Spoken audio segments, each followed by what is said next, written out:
Toxic partisanship, left versus right, us versus them. While we pay to keep our politicians fighting, how do we, the people, rise up and solve the great challenges of our time? We do it by embracing freedom and liberty. There may be no such thing as a free lunch, but this hour is as close as it gets. Welcome to A Free Solution. All right, welcome everyone to A Free Solution. I'm Kevin Wilson, your host for today. Thank you so much for joining us. Appreciate you being here. We're live here on WYSL until 1 p.m. That means that you, the listener, can participate in the conversation. All you have to do is give us a call, 585-346-3000. Or if you're one of my friends listening online, just leave me a comment on the Kevin Wilson Facebook page, A Free Solution Facebook page, or Free Solution YouTube channel, or on Twitter too. Any one of those, leave me a comment, and maybe we'll read it on the show. If it's a good comment, leave good comments. Only the good comments. You can leave the bad comments to yourself. It's fine. But no, seriously, ask your questions. Leave your comments there. We're going to be talking about New York State budget today.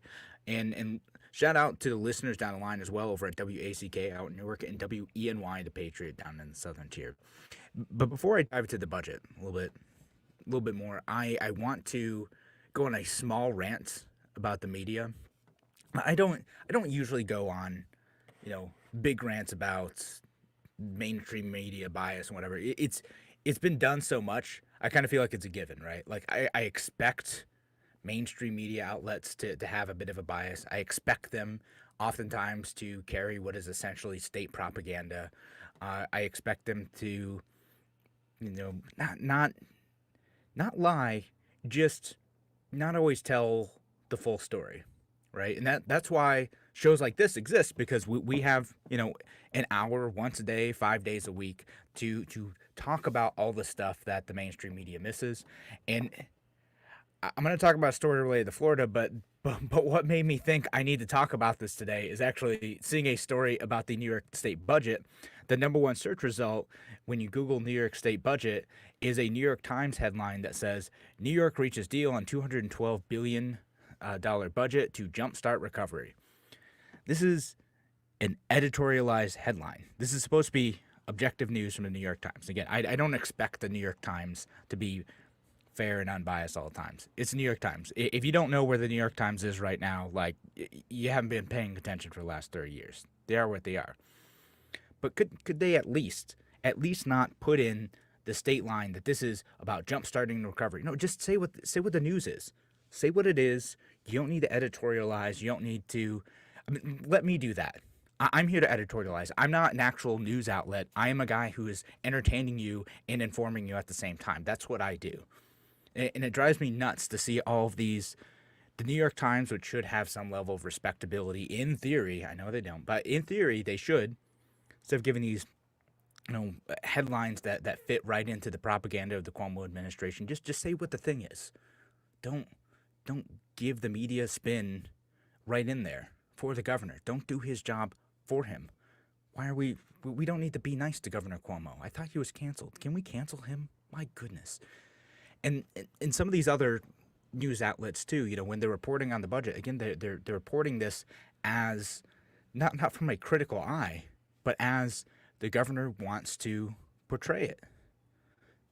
They consistently repeat Democratic talking points about what the budget is. And some of that's just, you don't have time to do, a reevaluation of what all these things are. I'm going to read off what the talking points are, and then we're going to dive into that. Does it actually do the thing that they say it's going to do?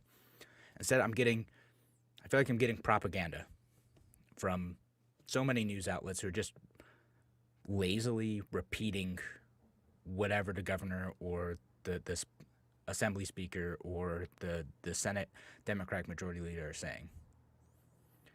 It's a bummer. And that's why, folks, you need to listen to shows like this, A Free Solution. Listen to me, listen to Larry Sharp, listen to other people who are looking at this stuff critically, because you're not getting the full story when you listen to that stuff.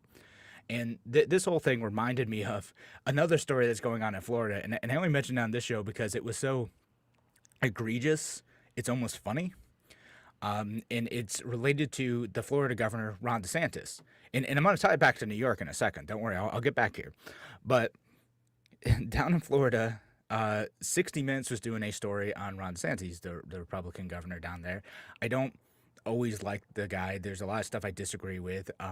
But the narrative that the national media is trying to build around the COVID response is that Florida has failed. Florida is a cesspool of death and destruction because of their more open policies, and they're still reinforcing the narrative that Governor Cuomo's swift action and transparency has left New York in a much better position in response to COVID than freer states like Florida.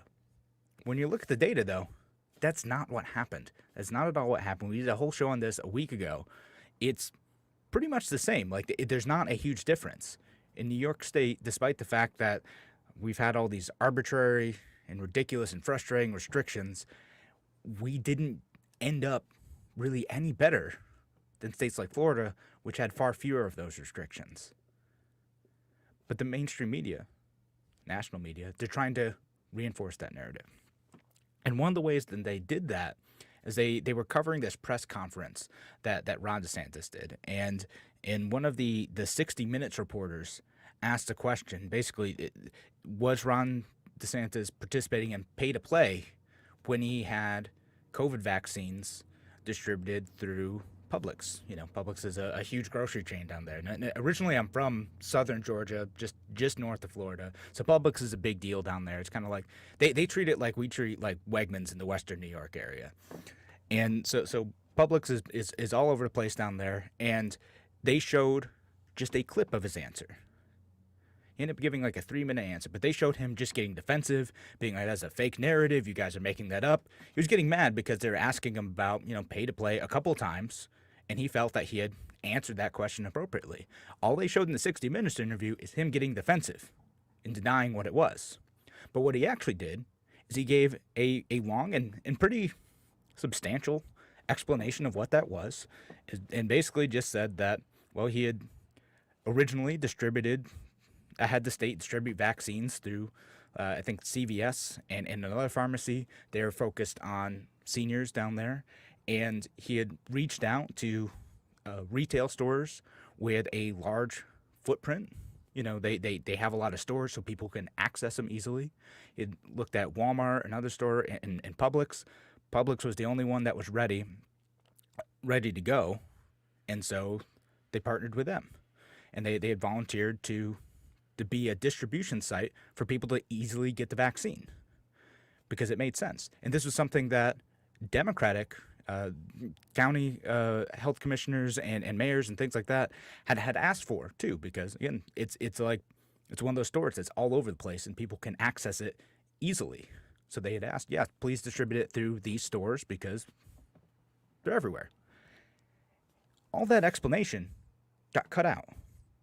So if you're listening to 60 Minutes, if you're and I'm going to call them out specifically because I haven't seen so far either a correction from them, maybe there is, please someone send it to me if there is, or a correction or like a discussion, because there's all sorts of like media outlets who focus on kind of truth in media. They're always going after places like Fox News and things like that, and it's fine, like do your thing. Like if media outlets are lying and you think that is impacting policy, great. But where's the reckoning here? Where's the accountability here in 60 Minutes? All that explanation was cut out. If you only watched that show, all you got to see was that short clip of him being defensive. You would assume in your mind both that there is pay to play and that vaccine distribution and COVID response was inadequate in Florida. And I have plenty of criticisms of Ron DeSantis. If he ran for president, I'm not sure I would vote for him, but he's kind of doing the right thing here. And so the whole point of doing this rant is just because I was thinking about it related to the New York State budget, is just make sure that you're going out and finding the rest of this story. Because if you're just hearing those clips on those mainstream news outlets like 60 Minutes or even anything else, you're only getting a short little bit of what's going on. Most of it isn't as egregious as what 60 Minutes, though. 60 Minutes, to me, they seem like they intentionally misled their viewers about what Ron DeSantis was doing and what he said. And that's reckless and irresponsible in this type of environment. And I hope that, like, their listeners, even the ones who are liberal and progressive and whatnot, ask them to do better. They've got to do better. We've got to expect better. I don't always expect better of the mainstream media. I whatever I listen to, I'm always very skeptical of it anyway. And, you know, and I come at news stories with my own perspectives and bias. But I think there's a difference between telling a narrative like this and outright excluding parts of an explanation that miscolors the truth. We've got to do better. And I hope to do better on this show too. So when we get to the rest of the show, we're going to talk about the New York State budget. But I wanted to bring that up because it was just so wild. If you haven't seen that, look up the 60 Minutes thing with Ron DeSantis. It is weird. All right, thanks again for joining us here on A Free Solution. If you want to participate in the discussion, tell us what your favorite part, or least favorite part of the budget is. 585-346-3000. That's 585-346-3000. We'll be back in just a few minutes.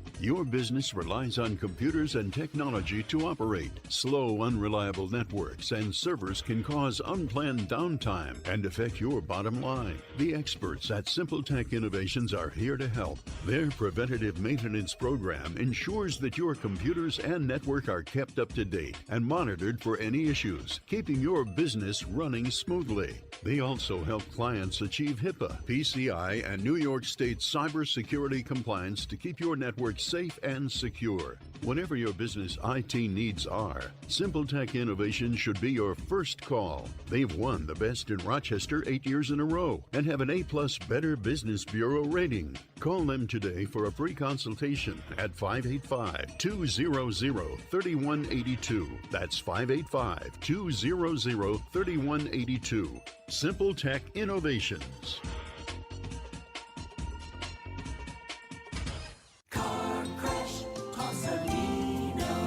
When you've been seriously injured in a car crash, you need a lawyer who knows how to beat the big insurance companies. Call me and I'll take them on so you can focus on your health and family. Car crash, call Salino. Salino, call Salino.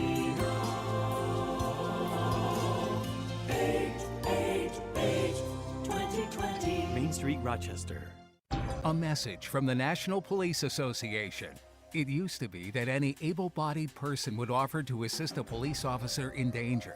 Now, passers-by are more likely to take a video. There's a better use for your phone when an officer's in trouble. Call 911. Tell the operator where you are and what you see. Then, start your video to provide evidence later. To learn more about how you can assist law enforcement, visit nationalpolice.org. That's nationalpolice.org.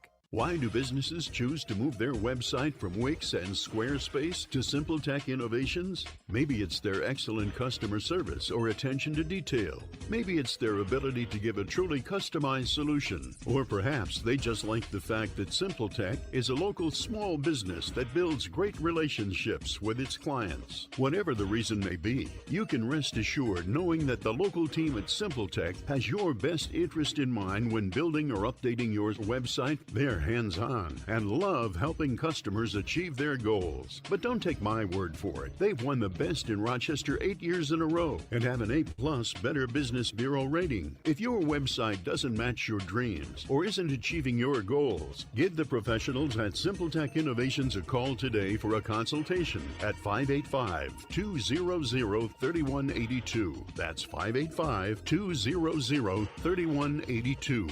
Simple Tech Innovations. A free solution. Welcome back to A Free Solution. I'm Kevin Wilson, your host for today. Thank you so much for joining us. Thank you for being here and diving in with us on the New York State budget, moving beyond just the simple talking points that get repeated in the mainstream media. We're gonna dive into it because it's important, because this stuff is going to impact our lives. And of course, New York State, despite the fact that we're having some, ongoing financial issues, some ongoing issues with the governor's credibility. We are increasing, by we, I mean the folks at the government who claim to represent us, they are increasing the budget. Nearly a 10% increase is a $212 billion budget. And, a lot of this, it's going up because, well, the federal government's giving some extra money. We had talked about on this show before, maybe the federal government didn't need to do that. Maybe what the federal government could have done instead is just look to replace some of the lost income if states, in fact, had a loss of income. Some states did well enough throughout the pandemic that they actually didn't lose any income during the COVID-19 crisis. But New York State, we're now getting a 10% increase, get a bonus to do all the things that New York State's going to do. And so we're gonna talk about a little bit of what is in this. And I'll reference, for those of you listening out on the radio, depending on where you want to go, there's a bunch of news stories. I'll share the links to what I'm referencing in the comments of my Facebook page if you want to, if it'll let me post them. We'll see. It doesn't always let me post the links, but if you want to follow along later, you can do this. But if you want to just look it up, look up the government statement on this. The Governor Cuomo's statement on this. He sends out a bunch of highlights, and it starts out. You open this page for the governor, and it says $311 billion infrastructure plan, largest in the nation and most expensive in the state's history. Okay, so fiscal responsibility out the window already. Will create thousands of jobs across the state. Okay, yeah, that's sort of true. It extracted money from us, and now it's being redistributed. Anytime a government says this, and Democrats do this, Republicans do this, everyone in government seems to do this. They always talk about how they're going to create jobs. Guys, if they are creating jobs with state money, just remember, it might be a good thing, it might be a good investment in some of these cases. But if they're creating jobs with state money, remember that money had to come from somewhere. It doesn't just appear out of thin air. It's not just magic. They think it does. They sometimes add debt, or in New York State, because the debt rules work a little bit differently than the federal government. The federal government can kind of issue debt in a different way than for operating expenses than the state government can. The state government, they can go and bond out infrastructure plans, things like that. But that is debt. If you take out a few $100 billion for some sort of infrastructure improvement, throughway, bridges, broadband, whatever you're doing, then that's debt. That has to be paid back eventually. Or it's extracted from New York State residents right out front through taxes. So it's not necessarily creating jobs, it's just transferring where the jobs are coming from. If the state is paying for something by taking money out of your pocket or taking money out of a corporation, because they'll do that too, they'll tax corporations, or adding extra tax to the sales process, wherever it is, whatever that's coming from, just remember that's less money for your family to go out and buy goods and support small businesses. That's less money for the companies that are being taxed to hire additional employees. That's less goods and services you're going to be able to buy because you can't afford as much because of taxes. Everything comes with a cost. These jobs don't just come out of nowhere. You are paying for them. It doesn't create jobs. It just transfers those jobs from the private market to the state. That's all that's happening. Politicians don't create jobs. They take money from us and they pay other people with them. And sometimes that makes sense. So there are a few things that the state should be doing. You need them to do that. I get it. But take every promise that someone is creating jobs with a grain of salt, especially when the creation of jobs is coming from your taxes. Now, if they're saying they're creating jobs because they are cutting regulations and cutting taxes and they're making it easier for people to open businesses, and we're looking at the impact of the policy 5 years from now, we're seeing that is making a good impact on people being able to be entrepreneurs and be in business for themselves. Okay, sure, you're not really creating jobs. Other people are creating jobs, but you're creating a good environment for the private sector to create jobs. Great. That's what I would like to see more politicians do. But explaining that is much more difficult. Maybe that's why libertarians don't win elections. So someone needs to call in and tell me what is a pithier way of explaining how free market advocates create jobs, because it's simple for big government politicians saying, look, see, I created 100 jobs. See, look at the great impact I've had in the community. I invested $50 billion and I created 5 jobs for my friends, and I'll write that off as a success. Whereas libertarians, us free market folks, we're just like, well, if we just kind of leave everyone alone, and then eventually people will do their own thing, and we'll have freedom. And we can't see it right away, and it's going to take a little while, but eventually entrepreneurs will emerge, and we'll have a prosperous society a few years from now. It's terrible messaging. I get it's terrible messaging. I would love. Well, who explains it well is Larry Sharp, the guy who's on here Tuesday and Thursday. He explains it well. I'm gonna over-explain this stuff, but anyway, I'm on a tangent about messaging right now. How do free market advocates within the libertarian and conservative movements explain this stuff? We're at a disadvantage because it's nice and easy for the state to just make you a big promise, and for them to do that. So let's talk about the stuff that the governor is highlighting, though. So he's saying that. So, I'm skeptical of infrastructure stuff, and I've said this in the past. I think that the state and the federal level overspend on infrastructure. And the reason I say that is not because I know we're seeing bridges and roads and whatnot collapse. I know those need to be maintained and repairs. I'm saying that infrastructure was overbuilt decades ago, and the state and the federal government put themselves in a position where it's difficult to maintain without taking on debt. That it felt really good at the time to build all that stuff, but now we're in a difficult position where we don't have the revenue base to fix it. That's a problem. But let's talk about his priorities. First in the nation program to make broadband internet affordable. $15 broadband plans must be offered to low-income families. I mean, so this is price fixing. Now it's moving towards the idea that internet is some sort of human right. Is not, as we've said in the past too. You do not have a right to anything that requires the labor of others. It's not a right. It might be a good idea to do this, but it's not a right. And there are, in fact, lots of programs that companies are already doing to get broadband access to low-income families. Not just state programs, too. The company's doing it, nonprofits doing it. So now the state's coming in, it's mandating it. We're going to see how this works out. My thought is that this is going to be A, bureaucratic mess, B, a lot more expensive than we were predicting, and C, the quality of service is going to be degraded. But hey, maybe I'm wrong about that. But just looking at the history of government programs, that's what happens. This feels good for the time being, but it always ends up being an absolute mess. And now depending on how this is end up setting up, you've rigged the market in favor of bigger providers because they have to provide this subsidized internet service, and it's going to be harder for smaller ISPs to emerge in the market because they have to comply with not only all of the massive regulations that exist in this field, but also provide this low-cost internet service. So without state subsidies, without being able to access those state subsidies to build out the infrastructure and to be able to pay for all this, they're either going to raise prices on the other customers or need to get taxpayer money to do it. This is what always happens.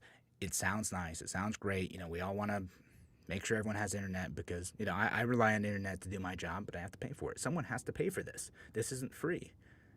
And even the subsidies, it comes at a cost to someone. Someone is going to pay for it. The company, us taxpayers, someone. Nothing is free. There's a whole thing with public safety too. We'll talk about the police stuff after, the child care stuff, and well, since the budget's going up, there's gonna be taxes. Guys, there's gonna be taxes. Now, Governor Cuomo's gonna talk about cutting taxes, of course, but look for where everything is coming from. All right, so when we come back here on The Free Solution, we're going to continue talking about the New York State budgets. If you have, a favorite part, a least favorite part, thoughts on the budget generally, give us a call, 585-346-3000. That's 585-346-3000. We'll be back with more from A Free Solution in a few minutes.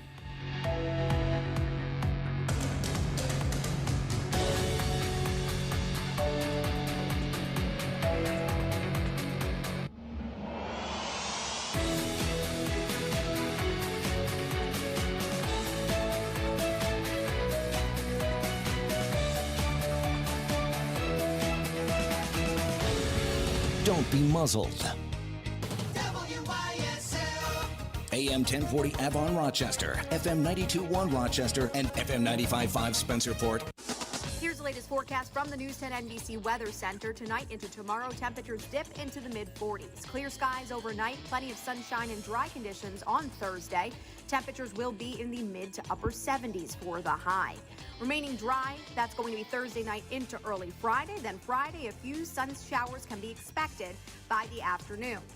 Weekend looks like we're going to see some rain, but also some sunshine peeking through the clouds on Saturday. This is Samantha LaRocca for WISL. Why do businesses choose to move their website from Wix and Squarespace to SimpleTech Innovations? Maybe it's their excellent customer service or attention to detail. Maybe it's their ability to give a truly customized solution. Or perhaps they just like the fact that SimpleTech is a local small business that builds great relationships with its clients. Whatever the reason may be, you can rest assured knowing that the local team at SimpleTech has your best interest in mind when building or updating your website. They're hands-on and love helping customers achieve their goals. But don't take my word for it. They've won the best in Rochester 8 years in a row and have an A+ Better Business Bureau rating. If your website doesn't match your dreams or isn't achieving your goals, give the professionals at SimpleTech Innovations a call today for a consultation at 585-200-3182. That's 585-200-3182. SimpleTech Innovations. When you need contracting work done around your home or business, it's frustrating to find someone with the expertise, experience, and versatility that's just right. Chamberlain Construction to the rescue. Chamberlain's done it all, commercial and residential, and you name it, Chamberlain can do it. Roofing, siding, kitchens, baths, decks, porches, remodeling, bump outs, stores, garages, with the best in materials and workmanship. Over 30 years of reliable, ethical experience anywhere in our region. Chamberlain Construction, Dansville, 370-5959, 370-5959. Contact Lee Chamberlain, Lee at chamberlainconstruction.com, spelled chamber, L-I-N. Are you looking to update the kitchen, bath, or flooring in your home, but don't know where to begin? Whether it's cabinetry, carpeting, hardwood flooring, tile, or kitchen and bathroom remodeling, Claridge Design Center in Chilai Paul Plaza is the place to start. Locally owned with over 25 years in business, Claridge custom designs and builds quality remodeling projects throughout Rochester and Monroe County. At Claridge, the visions and ideas you have for your home are developed with the experienced Claridge designers to make your dream project a reality, and the quality of service you receive at Claridge is second to none. For more information or to schedule an appointment, call Claridge at 889-5800 or visit their website to meet the Claridge team. See examples of their finished work at claridgedesigncenter.com. Dad, I can't believe this is our 10th year open at Colby's Ice Cream and Bake Shop in Rush. We have made so many people happy over the years. This year, we have 2 new flavors, Midnight Peanut Butter Marshmallow and Salted Caramel Brownie, along with 34 other great flavors of Hershey's ice cream. Don't forget Colby's Fresh Baked Pies, just $6. And stop by for a loaf of our new beer bread. It's finally spring. Come get an ice cream and a pie at Colby's in Rush, corner 251 and 15 or exit 11 on 390 South. We're now open. Come out to Colby's. Hi, I'm Dr. Pat Brophy from UR Medicine, Golisano Children's Hospital. When your favorite team wins, it's because they work together. When a medical team saves a life, it's because they put all their skills together.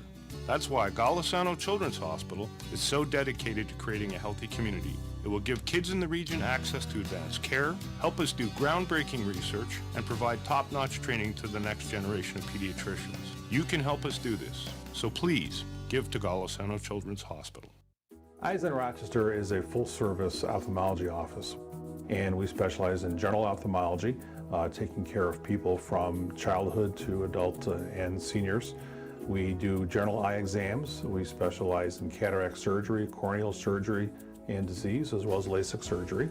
We also have a full-service optical shop and contact lens fitting service. Visit Eyes on Rochester at 1157 Fairport Road.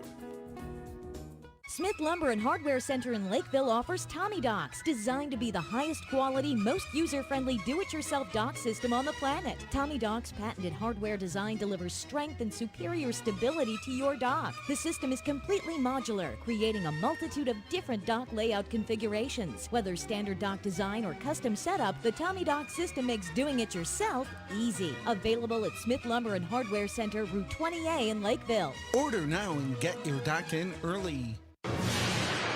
A free solution.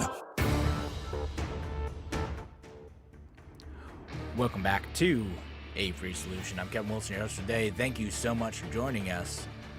We're live here on WYSL today talking about the New York State budget, which means that you, the listener, can participate in this conversation. If you're listening to the live show, we're here till 1 p.m. on this lovely Wednesday. Give us a call, 585-346-3000, 585-346-3000, or leave us a comment online. Highlights of the budget, favorite parts, least favorite parts, stuff that makes you angry, stuff that makes you happy, whatever you want. Leave us a comment. We'd love to talk about some of the highlights of this. But shout out down the line to our friends listening online, where you can comment, or on the Free Solution page on Facebook, on YouTube, Kevin Wilson page on Facebook and Twitter. And shout out down the line to our friends over at WACK out in Newark and WENY, the Patriot, down in the Southern Tier. Appreciate you guys listening here as well. And leave your comments afterwards on my Facebook page. Send me a message. I do get to your messages, folks. You know, I did that whole show on ivermectin the other day just because a listener had reached out and asked me to do some research on it, so I did. And I know that I don't always give you the answer that you're looking for, but I am going to look into it. I do read your stuff, and I do reply to your emails, and I know you guys have sent me a bunch of stuff about the election fraud stuff in the past. I did read all that stuff. Guys, some of you sent so many things, but I did get through it, even if I didn't respond to every single thing. All right, so we're talking about the New York State budget today, though, and talking about what all the stuff that's in it, and I do want to just we'll put a little asterisk on the conversation today to say, yes, that I know that the budget might change slightly. I'm going with what is in front of us now, what is likely to happen.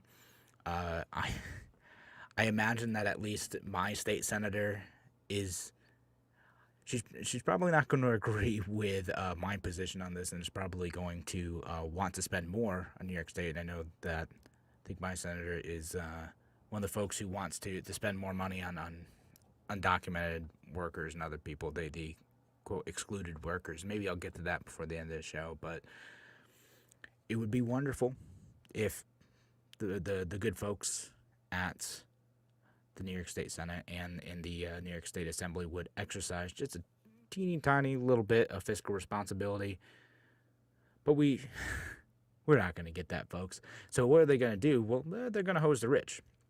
I'm sure it's going to work out great. And so individuals earning more than $1 million a year, couples earning more than $2 million a year, going to see their personal income tax rise from 8.82% to 9.65%.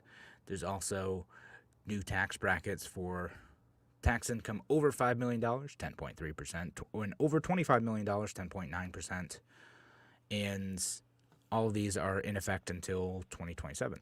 There's also a new corporate franchise tax. It's going to rise from 6.5% to 7.25% till 2024. It's any business that has more than $5 million in annual income. And so, two thoughts on this. One, what the lefties always come at me with. They're coming at you with this too. If you're not a millionaire, and guys, I'm not making millions off of this show, nor am I making any millions off of my other job. Why would I care about this? And I'm going to get to that in a second because I did get a caller in. I want to get to that. Mike from Child. Mike, what's on your mind, sir? Hey, Kevin, got a quick question for you, or would like to throw out a quick point. Absolutely. In the New York State budget, there is a provision to give illegal immigrants money. Yes. that they weren't eligible under any of the federal programs. Yes. So you'll find this. If you look up, like, if you're on Twitter, you look up the hashtag fund excluded workers. This is what they're talking about. This is what I kind of mentioned a second ago with my senator, like that. What are your thoughts on that, Mike? Are you happy to see this funding happen? Are you unhappy? I can guess, but I'm curious what your thoughts are. Oh, I'm very unhappy. Listen, if you're a citizen of the state of New York and you're a tax-paying citizen, okay, you would have gotten this money under the federal programs, or even if you were, low income, things of that. But when you're here illegally, you are not paying the taxes. As somebody who's on a fixed income and whose property taxes gone up last year, whose school taxes gone up, okay, everything's going up in price. Now you're saying, oh, well, if you're here illegally, now we're giving you money now. Okay, well, we've had, almost 250,000 people sneak across our southern border in the last 2 months. Let's make New York State a destination now because they're giving out free money. Yeah, I mean, and that is part of what this does. Now, I'll say this. So undocumented workers often do end up paying taxes. They often do. Not really the issue here, but they do end up paying some taxes. And to me, it's like, all right, fine, you do your thing. Like, I don't care. Like, if you want to work here, that's great. Do your thing. It's different. They might pay taxes as buying stuff. You'll see that the illegal immigrants that are coming in through the farm program, through the farming, or when you go out to Brockport, Walmart during the season, you see them jumping out of vans, and 20 or 30 of them jumping out of vans, and they're shopping. Yeah, right. Okay, yes, they're buying stuff. They're paying sales tax. Okay, but that's not, for what they're taking from us and what we're getting back is not equal. Yeah. Well, listen, so most of the time they're not eligible for these benefits, which is why you have this bill here, and I don't agree with that. I'm going to get to that in a second. To me, when I hear, well, undocumented workers aren't paying income tax, I say, good. You know what? Every New York State resident should also not pay income tax. We should all be in that position. Let's eliminate the New York State income tax. That's where I'm at. So I don't get mad at them. I get mad at New York State. Well, I would agree with that too. There's other states, Florida that doesn't have any state income tax. Where they more get their funding from consumer tax of being sales tax. Yeah, I agree. New York State residents should be paying taxes for as a state income. But now, but we do. Unfortunately, we're stuck with Democrats. Okay, that are railroading us. So there again, and now you want to drive out millionaires and billionaires. Okay, that's senseless. Also, so those are the people that do pay a lot in taxes. So, but that's my point. Yeah. Yeah. Well, listen, Mike, I agree with at least part of you, but my point in arguing with you a little bit was mostly I want to remember who the actual problem is, right? Like I don't have a problem with undocumented immigrants. Most of them aren't hurting me, but state policy that extracts money from all of us, that's my big target. If you are undocumented here and you're doing your thing, you're working, whatever, you're not hurting me in any way. It's different when New York State's saying, well, we're going to increase taxes on the rich, because they're an endless source of money in the minds of progressives, and we're going to give new funds to undocumented immigrants, and it's also a couple other groups too, like recently released people from prison and a few other immigrants. I think that's a different discussion. I think reasonable folk can decide how long do you need to be here, and what sort of process do you need to follow to be eligible for unemployment. And what this does, it creates a lot of problems because it's difficult for that to be documented right now. We don't have a really clear-cut way of establishing what income was lost and how do we make sure, even if we were going to do this, even if you were for this, how does it actually work, and who's going to pay for it, and how much will it actually cost? These things have not been settled yet. It's right now something that could cost far more than we can possibly predict. We have no way of telling whether or not people would be accessing this program in good faith, and whether or not it's a good idea to provide the incentive for people to come here undocumented and be able to participate in that program. And again, I don't have any issue with undocumented workers. If you're coming here, you're working, doing your thing, taking care of your family, great. You don't bother me. That's fine. I'm mad at New York State for this. And I'm mad at the Democratic politicians who want to continually make it harder for people to live in New York State. And their talking point that taxes on the rich don't drive the rich out of New York is nonsense. There's a reason why we're seeing a massive exodus out of New York State. Middle-class workers and wealthy workers are leaving the state. We're seeing a reestablishment of the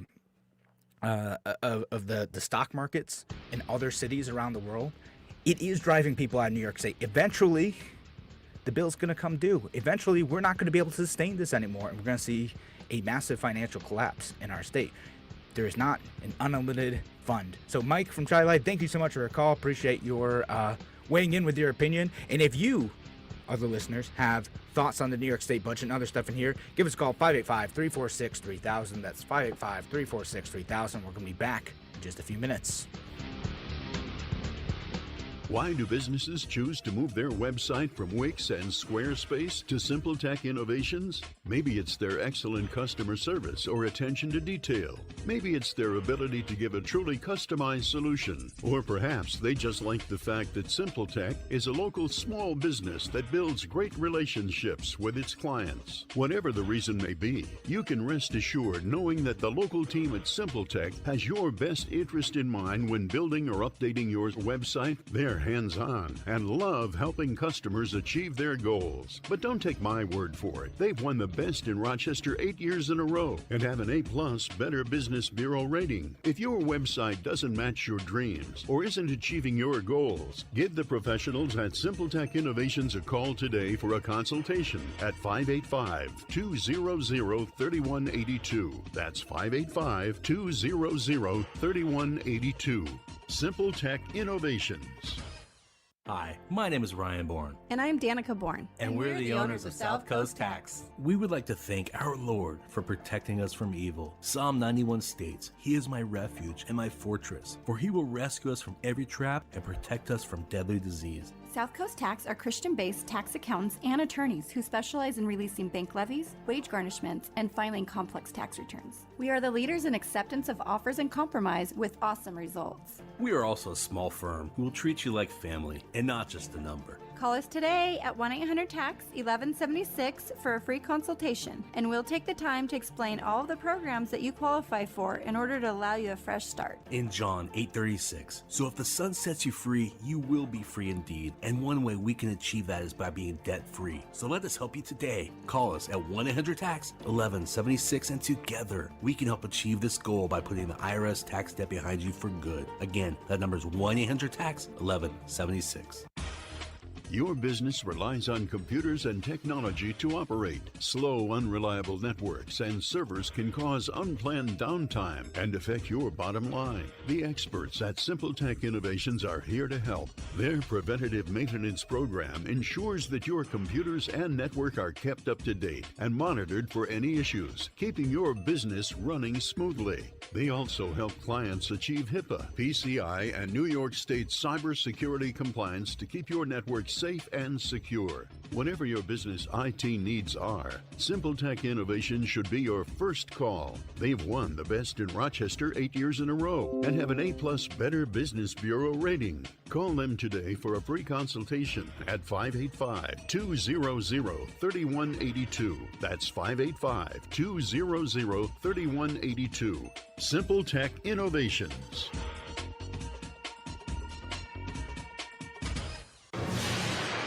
A free solution. Welcome back to A Free Solution. I'm Kevin Wilson, your host today. Thank you so much for joining us, and appreciate your phone calls and any comments you want to send my way. Leave them online, but give us a call if you want to weigh in on any other parts of the budget. 585-346-3000. And again, I'll put the asterisks on this conversation and say some of this stuff is still changing, like the excluded workers thing that we're talking about. That's their branding, but that stuff is still a little bit in flux. We'll see how it goes. Honestly, it's gotten like super messy among Democrats, because there's a few Democrats who made the point that I made, like, hey, what are the limits of this? How are we going to pay for this long term? And how do we make sure that if you are going to replace income that is not given through federal assistance, unemployment assistance and whatnot, how do we ensure that we're doing that correctly? These are practical, logistical questions that if you thought this was a good thing and you wanted to do it, you have to answer. And instead we got like the far left, screeching at these Democrats who are asking good, smart financial questions if that's the thing you want to do. I mean, forget about the fact that we're spending ourselves into oblivion. But if you want to do this, how are you going to pay for it? How are you going to implement this program? The far left is calling those folks racist and saying that they're giving cover to racists now. So, I mean, which again drives me nuts. It cheapens the word. It cheapens the accusation when you do need to actually call someone out for racism. Instead, thinking about the practical application of this is important. How is it actually going to work? And is that a good incentive to provide? Do we want to expand, benefits for everyone? And can we afford to do that? I think it's a fair question to ask, and asking how we're going to do that, and how we're going to pay for it, how us the taxpayers do that, and is it fair to the folks who have struggled? I think we need to have a good faith discussion on that. Doesn't always happen. And again, keep your eyes on the prize. The undocumented immigrant working at a farm out in Wheatland, whatever, they're not my enemy. The state extracting my money is the one I'm worried about. I'm more concerned about them than the farmer, the farm worker just trying to put food on their table, survive, provide for their family. They're fine. They're not hurting me in any way. New York State, on the other hand, does a whole bunch of stuff that does. All right, so let's talk about the taxes thing again, right? So we got the New York State taxes. They are, it's funny because Governor Cuomo is such a good spin artist. He's already saying, well, we're not really raising taxes. He says, after salt taxes, remember this was something that the Trump administration had gotten rid of, the state and local tax deduction. The taxes are going to be lower than they were before. That's Governor Cuomo's line. No. If we have salt again, then taxes are going to be lower again. So remember what this does was that the federal government used to say that you could have a deduction if you were paying a certain amount in state income taxes. All right. So this is actually something that was weirdly enough really beneficial to like the wealthy, but for kind of us middle class folks, it doesn't really matter all that much. It was a little bit of it. Upper middle class folks, wealthy folks, yeah, the salt deduction makes a difference, and re-implementing that would probably help them a bit. And New York State gets more money, and then they pay less money to the federal government. The Trump administration got rid of that because they felt that it was taking revenue away from the federal government and incentivizing states like New York to have an income tax because it wouldn't cost the wealthy as much money. There's no cost implemented because it just meant that they would pay less in federal income taxes. And of course, the deductions under SALT are a bit higher. After the SALT repeal, were a bit higher. So it's going to be interesting. I don't know that the federal government is going to change in that. I don't have my ear to the ground on that stuff. Governor Cuomo seems to think that, well, if we did that, if we brought SALT back, then it's basically not a tax raise at all. Guys, it's a tax raise. Let's just cut through the nonsense that Governor Cuomo's putting out here. It's a tax raise. Now, I started to ask a question in the last segment. I said, why should someone like I care about this? I'm not a millionaire. It doesn't matter. Here's the thing. We kind of hinted at this last time.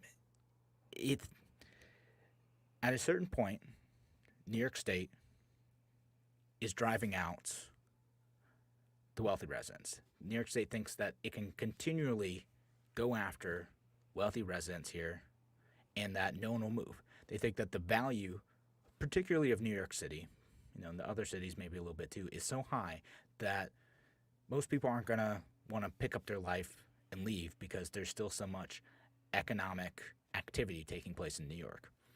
But here's the thing. We're shifting the way we think about work and where you have to live in order to participate in work. Especially during the pandemic, you no longer have to be physically in Manhattan to participate in the stock trading process. You no longer have to be physically in an office building to participate in any type of work. You don't need to be living in New York City to have a job in New York City. You don't need to be, operating out of any particular physical space. Yeah, I can live up here in Rochester and do work with someone across the country or across the world.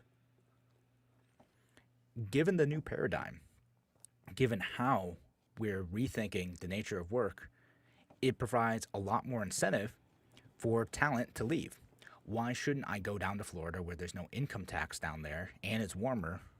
It's not the weather why people are leaving, but it's warmer out there with snow, no income tax. Especially if you're a little bit older, wealthier, you can buy a big house down there.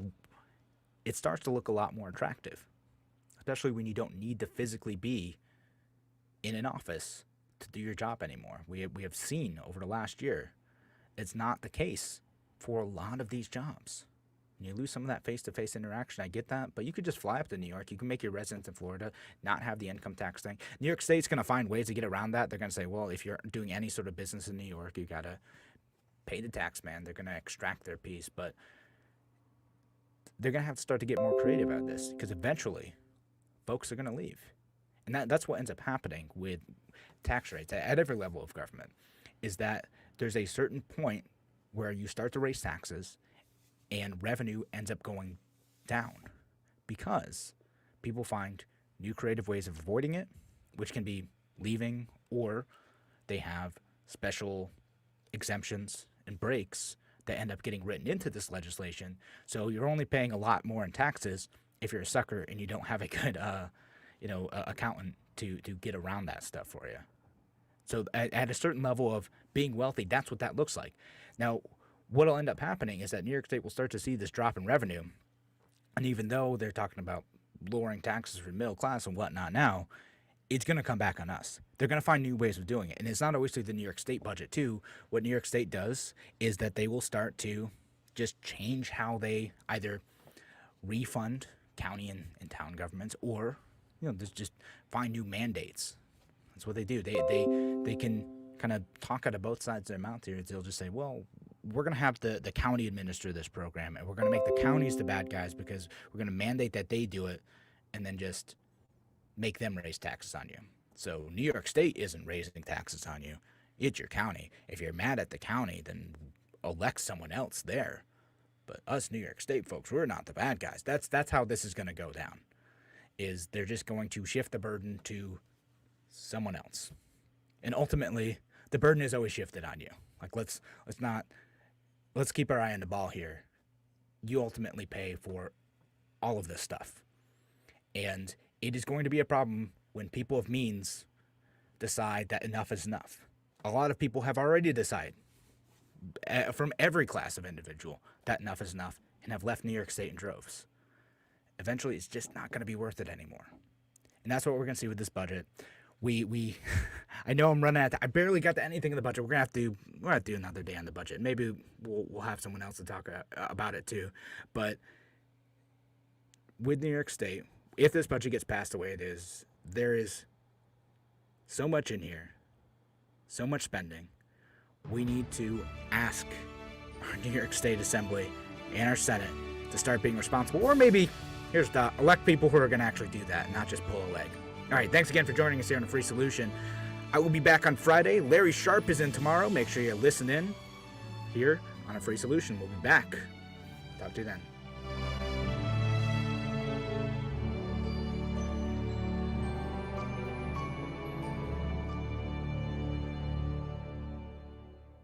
At Victor Chrysler Dodge